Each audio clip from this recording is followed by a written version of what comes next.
अब पुण्यात्माओं, उस समय दास अपने को भगत भी पूरा नहीं मानने था और उन्होंने इतनी बड़ा आशीर्वाद दे दिया कि तेरे समान विश्व में कोई संत नहीं होगा।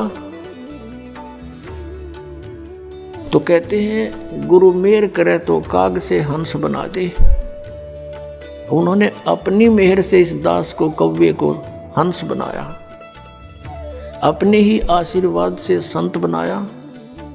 उस समय हमारी बाल बुद्धि थी, ये बात समझ में नहीं आई कि मेरे जैसा एक तुच्छ प्राणी और विश्व में मेरे समान कोई संत ना होगा। ये बात गले नहीं उतर रही थी, लेकिन गुरु की जो वचन है वो उसमें दोष भी दिखाई नहीं देवा था।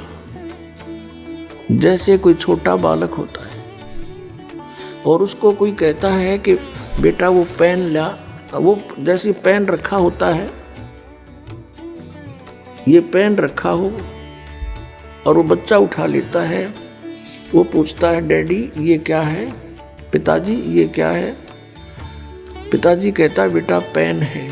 वो कहता है कि पेन है, पेन है।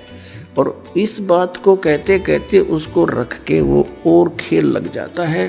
कहने का भाव ये है कि उसको न तो ये अविश्वास है कि पिताजी जो कह रहा है वो गलत होगा, लेकिन उसकी बुद्धि इतनी बाल है कि इसको समझ नहीं पा रही ये पेन है।